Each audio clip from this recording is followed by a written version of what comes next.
स्वागत है आपका हमारे YouTube चैनल एक्सेलेंट शिक्षा पर। आज हम क्लास 12 की केमिस्ट्री सेक्शन को आगे बढ़ाते हैं। आप लोगों से रिक्वेस्ट है कि अगर आप लोग इस चैनल पर नए हैं तो चैनल को पहले सब्सक्राइब जरूर कर लीजिएगा, क्योंकि अगर आप चैनल को सब्सक्राइब कर लेंगे तो जो भी हमारी नई अपडेट या वीडियो डलेगी वो सबसे पहले आप लोगों को मिल जाएगी। ठीक है, तो आप लोगों से रिक्वेस्ट है कि आप लोग चैनल को सब्सक्राइब जरूर कर लेना। अगर आपको हमारी वेबसाइट से नोट्स चाहिए तो नोट्स के लिए आपको करना क्या है, आप क्रोम ब्राउजर ओपन करें और सर्च करें एक्सेलेंट शिक्षा। ठीक है, जैसे आप एक्सेलेंट शिक्षा सर्च करेंगे तो आपके सामने सबसे पहले हमारी वेबसाइट आ जाएगी, इसको आप ओपन कर सकते हैं। दूसरे नंबर पर हमारा यूट्यूब चैनल आ जाएगा। आप जब यहां पर वेबसाइट में आएंगे तो यहां पर वेबसाइट में आपको सारे के सारे यहां पर आपको क्या मिल जाएंगे, क्लास के सेक्शन मिल जाएंगे, क्लास 9, 10, 11, 12। आपको क्या चाहिए, आपको 12th की केमिस्ट्री चाहिए तो आप केमिस्ट्री में चले जाना है। तो मैं 12th की केमिस्ट्री ओपन कर लेता हूं। आज जो हमारा चैप्टर चल रहा है वो चल रहा है रासायनिक बलगतिकी, और उसका आज हम तीसरा पार्ट बनाएंगे। ठीक है, तीसरा पार्ट अच्छे से पढ़ेंगे, सीखेंगे। ठीक है, तो आपको नोट्स चाहिए तो आप नोट्स के लिए रासायनिक बलगतिकी यहां से ओपन करके देख सकते हैं। साथ ही मैं आप लोगों से एक रिक्वेस्ट करना चाहूंगा, वो रिक्वेस्ट ये है कि आप चैनल को सब्सक्राइब जरूर कर लेना, और चैनल में आप प्लेलिस्ट को आप जरूर बुकमार्क करें। प्लेलिस्ट ओपन कीजिए, यहां पर प्लेलिस्ट, और आप जैसे केमिस्ट्री पढ़ रहे हैं ना तो केमिस्ट्री की व्यू फुल प्लेलिस्ट में जाइए, और यहां पर इस प्लेलिस्ट को आप यहां से जाकर के क्या कर लें, बुकमार्क कर लें। ठीक है, यहां पर आप इसको क्या कर लें, बुकमार्क कर लें, और यहां पर आप एक एक चैप्टर के अच्छे से, मतलब बहुत अच्छे से नोट्स के साथ में आप एक्सप्लेनेशन देख सकते हैं। ठीक है, आज मैं पार्ट 3 की तरफ चल रहा हूं। ठीक है, तो यहां पर पार्ट 2 तक मैंने अपलोड कर रखा है। चलते हैं, बिना टाइम वेस्ट किए जल्दी से हम समझने की कोशिश करते हैं। तो ये आज हमारा पार्ट 3 है। मैं स्क्रीन को बड़ा कर लेता हूं ताकि आपको अच्छे से एक एक चीज समझ में आ जाए। इस पार्ट से आपको कितने नंबर का बोर्ड में पूछा गया है, पहले मैं उसी के बारे में डिस्कस कर लेता हूं। इस पार्ट से बोर्ड में 2 से 3 नंबर का क्वेश्चन जरूर पूछा गया है, और वो क्वेश्चन क्या है वो भी मैं आपको बताऊंगा। देखो, 1 या 2 नंबर की जो एक्सप्लेनेशन या परिभाषा जो पूछी गई वो है अभिक्रिया की कोटि से पूछा गया। ठीक है, दूसरा जो क्वेश्चन पूछा गया वो पूछा गया आणविकता और कोटि में अंतर, ये भी क्वेश्चन आपका इंपॉर्टेंट है। और समाकलित वेग समीकरण के बारे में पूछा गया, शून्य कोटि के अभिक्रिया के बारे में एक एक क्वेश्चन, एक एक नंबर के बहुत सारे क्वेश्चन पूछे गए हैं, जो मैं आपके सामने यहाँ पर डिस्कस भी करूंगा ताकि आप लोगों को एक एक चीज अच्छे से समझ में आ जाए। तो चलते हैं, सबसे पहली हेडिंग है हमारी जटिल अभिक्रिया। सबसे पहले मैं इसी को देख लेते हैं, जटिल अभिक्रिया। आप एक काम कीजिए, आप सबसे पहले इस अभिक्रिया को देखिए। मैं यहां पर 2 अभिक्रिया लिख देता हूं, H2 + I2, और हमारे पास क्या बनेगा, 2HI। क्या बनेगा, 2HI। क्लियर। अब आप इस अभिक्रिया के बारे में सोचिए, और एक अभिक्रिया मैं यहीं पर साथ में आपके सामने लिख देता हूं, H2 + Br2, और यहां पर भी आपका क्या बनेगा, 2HBr। क्या बनेगा, 2HBr। आप इन दोनों अभिक्रियाओं को देखिए और एक बार सोचने की कोशिश कीजिए कि कौन सी अभिक्रिया कौन सी है। देखो, मैं आपको यहां पर बता दूं, ये आपकी प्राथमिक अभिक्रिया है, क्योंकि ये एक ही स्टेप में कंप्लीट हो जाएगी। प्राथमिक अभिक्रिया वो अभिक्रिया होती है जो आपकी एक ही स्टेप में अभिक्रिया कंप्लीट हो जाए। ठीक है, ये एक ही स्टेप में पूरी हो जाएगी। लेकिन ये आपकी जटिल अभिक्रिया है। अभी बताऊंगा कि जटिल अभिक्रिया क्यों है।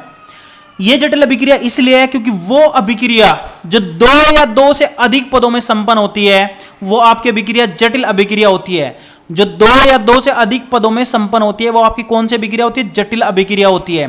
अभी चलो हम इसके बारे में देखते हैं, भाई इसको पूरा संपन्न करके दिखाते हैं आप लोगों को ये कैसे कंप्लीट होगी। ठीक है, इस अभिक्रिया को हम एक बार पूरा कंप्लीट देखते हैं।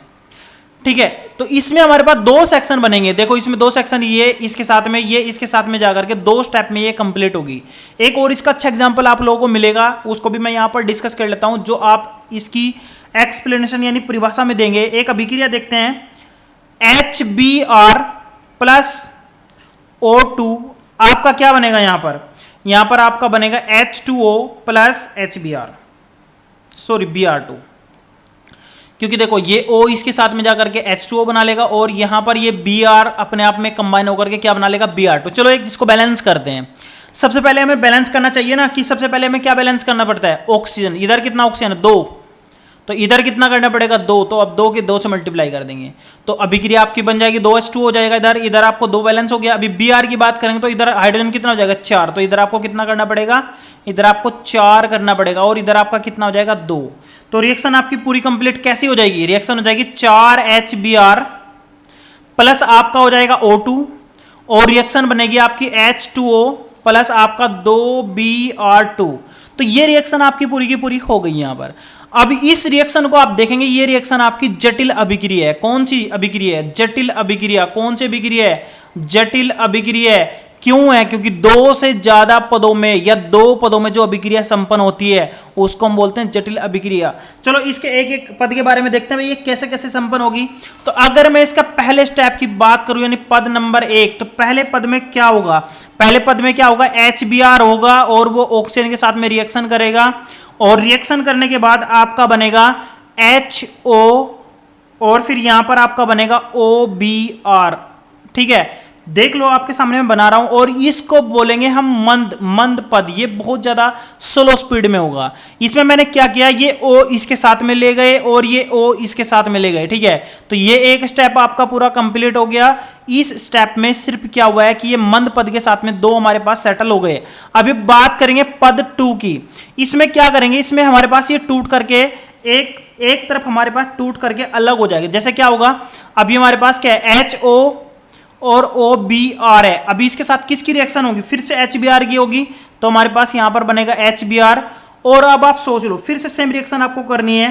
तो यहां पर देखो, यहां पर क्या बनेगा, यहां पर हमारे पास ये H फिर से इसके पास में जाएगा और ये Br हमारे पास सब फिर से इसके पास में जाएगा। तो यहां पर बनेगा हमारे पास 2HO और हमारे पास क्या बनेगा, Br। क्योंकि देखो 2HO तो हमारे पास कैसे हो गए, एक H था ये, एक H ये था और एक O इसके साथ में था ये वाला, तो Br हमारे पास ये कौन सी होगी, ये आपकी फास्ट रिएक्शन होगी यानी तीव्र गति से। तीव्र गति लिख देता हूं, तीव्र गति से अभिक्रिया होगी। अब ये टूटेगा, अब ये जो तीसरे वाला है ना, ये टूटेगा HBr के साथ में रिएक्शन करके। ये जो है ना पद 3 में टूट करके एकदम से हमारे पास प्रोडक्ट बना देगा H2O प्लस 2Br2। तो बना देते हैं प्रोडक्ट। तो यहां पर देखो ये हमारे पास क्या है, 2HOBr। अब रिएक्शन किसके साथ में होगी, HBr के। अब हमारे पास देखो यहां पर कैसे कैसे बनेगा, देखो ये Br ये आपका क्या बन गया, Br2। तो सबसे पहले तो आपका Br2 बन जाएगा, फिर ये H इसके साथ में जाएगा, ये H इसके साथ में जाएगा, तो ये आपका बना लेगा H2O। रिएक्शन जब आप बैलेंस करेंगे तो सबके साथ में 2 बार मल्टीप्लाई हो जाएगी, डबल हो जाएगा सबका। ठीक है, तो रिएक्शन ऐसे हो रही है। तो हमें तो सिंपल जटिल अभिक्रिया की परिभाषा जाननी है और वो पेपर में पूछी गई, तो आप रिएक्शन की मतलब परिभाषा कैसे देंगे, तो वो अभिक्रिया जो 2 या 2 से अधिक पदों में संपन्न होती है जटिल अभिक्रिया कहलाती है और ये रिएक्शन आप उसके एग्जाम्पल में देंगे। ठीक है, अब बात करते हैं नेक्स्ट टॉपिक की। नेक्स्ट टॉपिक है आपका अभिक्रिया की कोटि। ये भी आप लोगों का बहुत ज्यादा इंपॉर्टेंट टॉपिक है, अभिक्रिया की कोटि। बोर्ड में इसके बारे में बहुत बार क्वेश्चन पूछा गया, 1 नंबर में पूछ लेते हैं, 2 नंबर में पूछ लेते हैं, बहुत बार इसका क्वेश्चन पूछे गए हैं। देखो एक आपने पढ़ा है वेग नियम, क्या पढ़ा है अभी, वेग नियम। वेग नियम से सिंपल सी बात आपको अगर याद है तो आप उसको ऐसे याद कर सकते हैं कि जो किसी भी अभिक्रिया का वेग होता है वो होता है हमारे पास क्या होता है, वेग होता है हमारे पास k और उसकी सांद्रता की पावर x, उसकी सांद्रता की पावर y। ये आपका वेग नियम से प्राप्त समीकरण है और इस समीकरण को हम वेग समीकरण भी कहते हैं। क्या कहते हैं इसको, वेग समीकरण। तो सिंपल से अभिक्रिया की कोटि की परिभाषा यह है कि वेग समीकरण में पदार्थ की सांद्रताओं की घातों का कुल योग, वेग समीकरण में पदार्थ की सांद्रताओं की घातों का कुल योग, यानी कि किसकी बात कर रहा है, x प्लस वाई, कुल योग अभिक्रिया की कोटि कहलाता है। क्या कहलाता है, अभिक्रिया की कोटि कहलाता है। अभिक्रिया की क्या कहलाता है, कोटि कहलाता है। इसके ऊपर बहुत सारे क्वेश्चन आप लोगों को देखने को मिल जाएंगे, लेकिन परिभाषा जो मैं बता रहा हूं बिल्कुल सिंपल। आप कैसे बोलेंगे, अभिक्रिया की वेग समीकरण में उपस्थित पदार्थ की सांद्रताओं की घातों का कुल योग अभिक्रिया की कोटि कहलाता है। और इसके ऊपर क्वेश्चन कैसे कैसे पूछेंगे, देखो एक एनसीईआरटी का एग्जांपल मैं आप लोगों को यहां पर समझा रहा हूं, ये बहुत अच्छा एग्जांपल है, आप लोग इसे समझने की कोशिश कीजिए। क्वेश्चन दिया गया है कि वेग बराबर, एक ऑप्शन है ऐसा दिया गया है, वेग बराबर k और a की पावर 1/2 दी है और यहां पर b की पावर भी उसने दी है 3/2 और पूछा है कि इस समीकरण में, इस अभिक्रिया में अभिक्रिया की कोटि क्या है। क्या पूछ रहा है भाई, कोटि क्या है, कोटि क्या है। तो आप लोगों के दिमाग में सेटल है कि दोनों घातों का कुल योग क्या होता है, अभिक्रिया की कोटि होता है।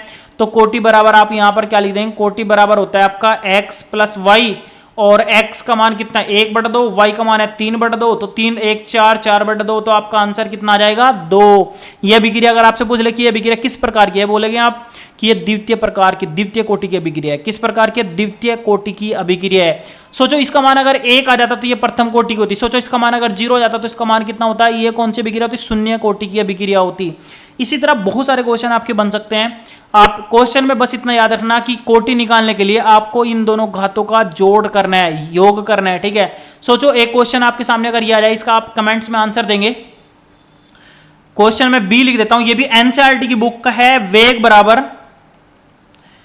बराबर के ए की पावर दी है उसने 3/2, बी की पावर दी है -1 और पूछ रहा है कि इसकी कोटि क्या है। तो आप लोगों को क्या करना है, इसका कमेंट्स में आंसर देना है।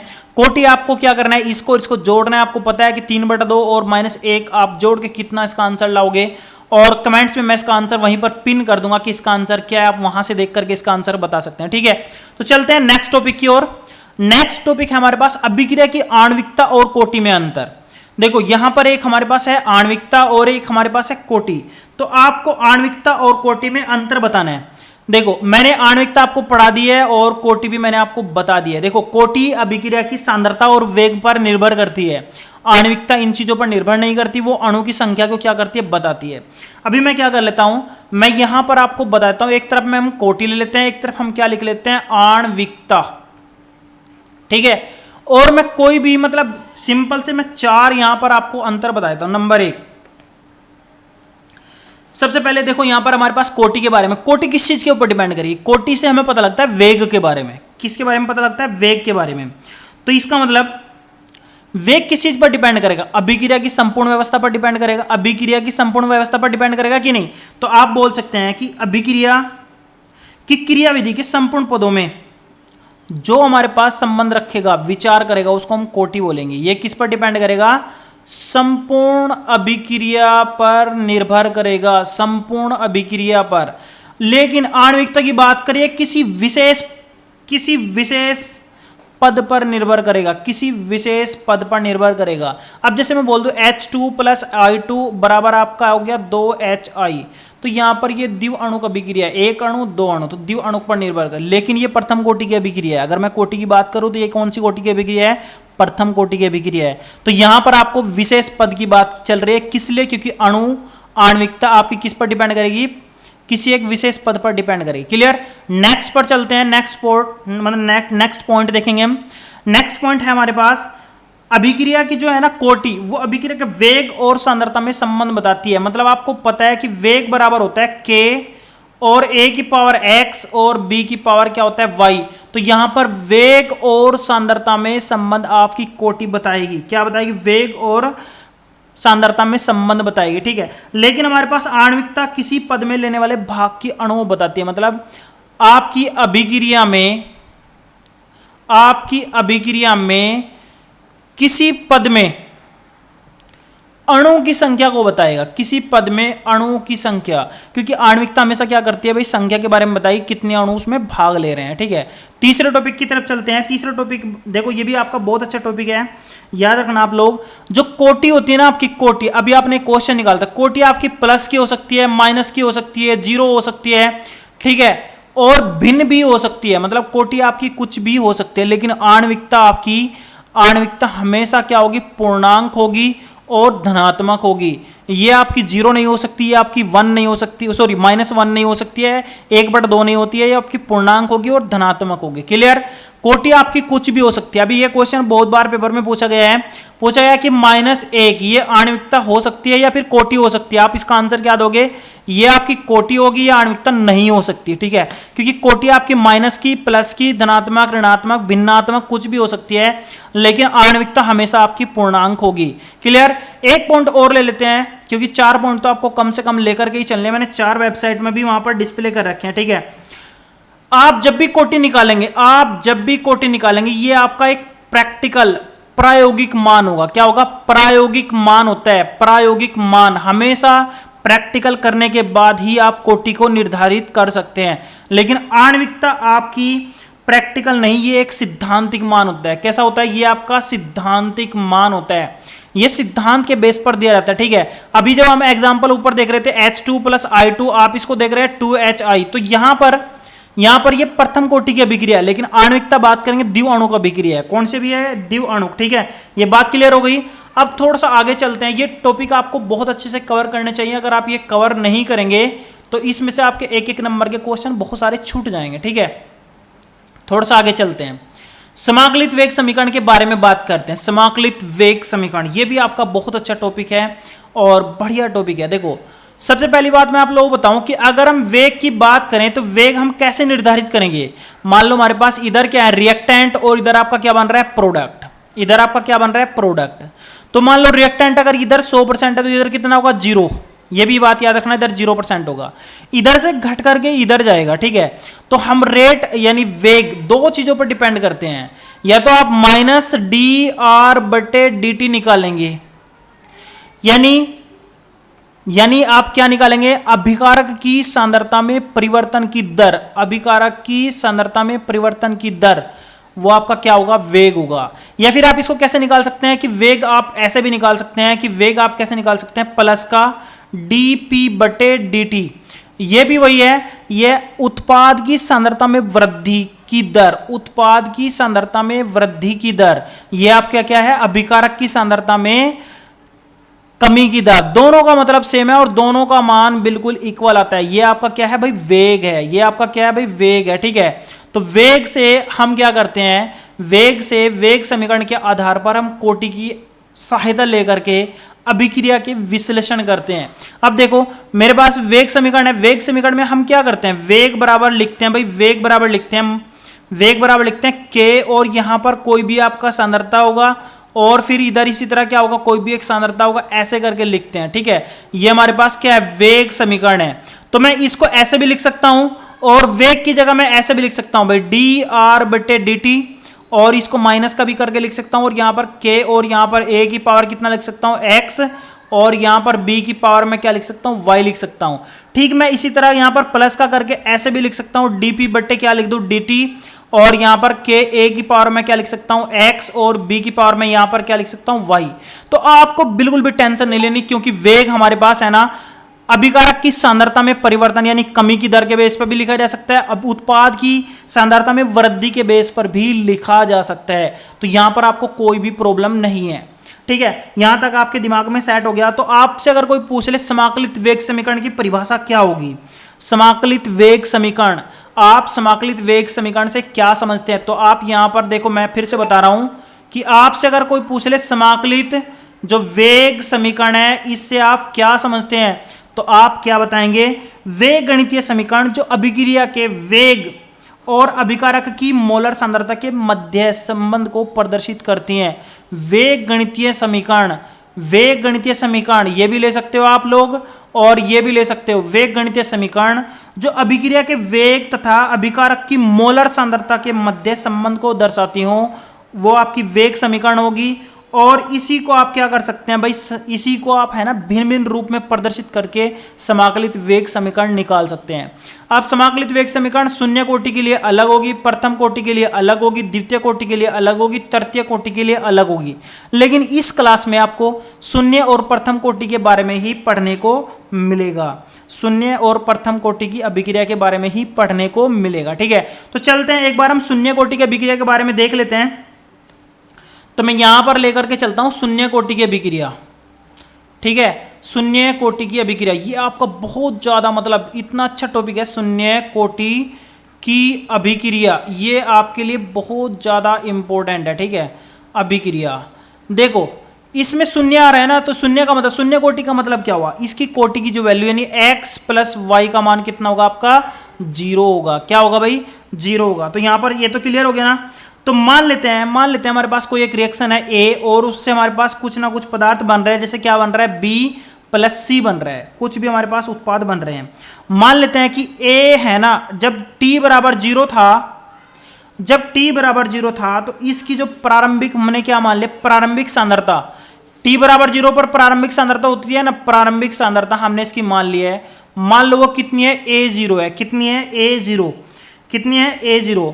और फिर मैंने क्या किया कि कुछ t बराबर समय पर, कुछ टाइम ले लिया है समय पर, इसकी सांद्रता कितनी है, वो है ए, कितनी है सांद्रता ए है, ठीक है। तो आप बिल्कुल भी कंफ्यूज ना हो, बिल्कुल भी टेंशन मत लो। आपकी ये सांद्रता कब है, A0 जब प्रारंभिक सांद्रता होगी, ये यानी किसी निश्चित समय पर मैंने t पर आपकी सांद्रता ले ली है, ठीक है। तो यहां पर बिल्कुल भी टेंशन नहीं लेनी है। अब हम क्या करेंगे, इस सांद्रता के आधार पर वेग लेकर के चलेंगे। आपको पता है कि जो वेग बराबर होता है वो बराबर होता है आपका माइनस डी आर बटे डी टी। आर आपका क्या है, आर आपका है भाई साहब जी सांद्रता, तो किसकी सांद्रता होगी, ए की, और नीचे आपका क्या आ जाएगा, डी टी आ जाएगा, और यहां पर बराबर बराबर आपका यहां पर के कांस्टेंट रहेगा, और जो उसकी सांद्रता होगी के, ए की पावर सांद्रता कितनी आ जाएगी, पावर होगी आपकी जीरो, कितनी पावर होगी, जीरो। तो अगर हम किसी की पावर जीरो कर देते हैं, वो हो जाता है मान कितना हो जाता है आपका एक, तो आपका मान इधर कितना आ जाएगा, के आ जाएगा। अभी आपसे कोई पूछ ले कि यहां पर मैंने ए की पावर जीरो क्यों की है, क्यों, क्योंकि x प्लस वाई का मान कितना है, जीरो है, तो सांद्रता कितनी है आपकी, जीरो है। सांद्रता मतलब सॉरी घात आपकी जीरो है, क्यों, क्योंकि शून्य कोटि की अभिक्रिया है, क्यों, क्योंकि शून्य कोटि की अभिक्रिया है, और शून्य कोटि में इसकी पावर कितनी होगी, जीरो, और किसी की भी पावर अगर जीरो हो जाती है तो उसका मान कितना हो जाता है, एक हो जाता है। तो यहां से आपकी एक चीज निकल करके आ गई कि माइनस डी ए बटे डी टी का मान आपका कितना हो गया, के हो गया है। तो यहां पर आप बोल सकते हैं कि इस अभिक्रिया में आपका वेग क्या रहेगा, नियत रहेगा, क्या रहेगा, फिक्स रहेगा, निश्चित रहेगा, ठीक है। वेग आपका नियत रहेगा। अगर मैं इसे ग्राफ से प्रदर्शित करने की कोशिश करूं तो ग्राफ इसका कैसा चला जाएगा, आप देखो, इधर आपका मैं क्या ले लेता हूं, समय ले लेता हूं, और इधर मैं इसका क्या कर लेता हूं, वेग ले लेता हूं। देखो इसका वेग क्या रहेगा, निश्चित रहेगा, क्योंकि कांस्टेंट, ये अगर आपकी k की वैल्यू रहेगी तो ये आपका क्या रहेगा, निश्चित रहेगा, क्या रहेगा, नियत रहेगा। क्यों, क्योंकि इसमें k की पावर सांद्रता की पावर कितनी होगी, जीरो, और ये आपका मान कितना रहेगा भाई, k के बराबर रहेगा। एक और इसमें क्वेश्चन उठ करके आता है कि k का मात्रक क्या होगा, यानी k का मात्रक, ये आपका बहुत बढ़िया क्वेश्चन है।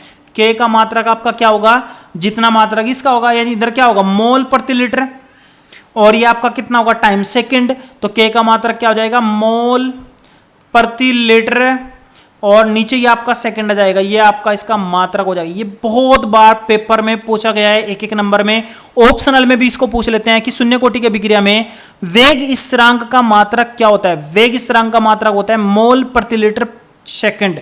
क्या होता है, मोल प्रति लीटर सेकंड, या आप बोल सकते हैं मोल प्रति लीटर प्रति सेकंड, ठीक है। ये सेकंड नीचे ही चला जाएगा ना, क्योंकि ऊपर ऐसे रखते हैं ना मोल प्रति लीटर, नीचे आपका सेकंड, तो आप इसको ऐसे लिख सकते हैं मोल प्रति लीटर सेकंड, ऐसे करके आप इसको लिख सकते हैं। तो क्लियर हो गया। आपको मैंने बता दिया, इसका ग्राफ भी बता दिया, बहुत बार ये ग्राफ आपको पेपर में दे देंगे और पूछ लेंगे कि ये कौन सी कोटि की अभिक्रिया है, तो आपको बिल्कुल भी टेंशन नहीं लेनी, आप बोल देंगे कि ये शून्य कोटि की अभिक्रिया है, ठीक है।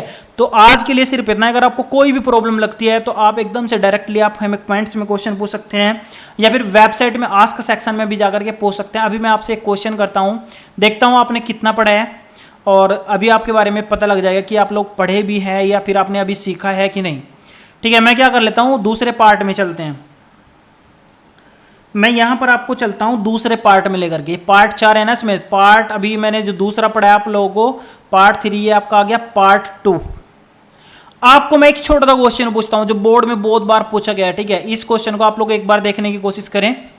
यहां पर एक क्वेश्चन है, ये आया क्वेश्चन, देखो ये पूछ रहा है कि अभिक्रिया का वेग इस तरफ है और समय इस तरफ है, और ये ग्राफ दिया है, पूछेगा ये ग्राफ दे करके कि ये कौन सी कोटि की अभिक्रिया है। तो आप लोग इसे एक बार देख लीजिए, यहां पर समय चल रहा है, इधर आपका वेग चल रहा है, तो वेग आपका क्या है, नियत है। तो अगर आप लोग समझ गए हैं कि वास्तव में ये कौन सी कोटि की अभिक्रिया है, तो आप कमेंट्स में इसका आंसर जरूर देंगे, और इसका आंसर मैं आप लोगों को बता दूं, इसका आंसर होगा शून्य कोटि की अभिक्रिया। क्लियर। आज के लिए इतना ही, फिर मिलेंगे किसी नेक्स्ट वीडियो में। Thank you.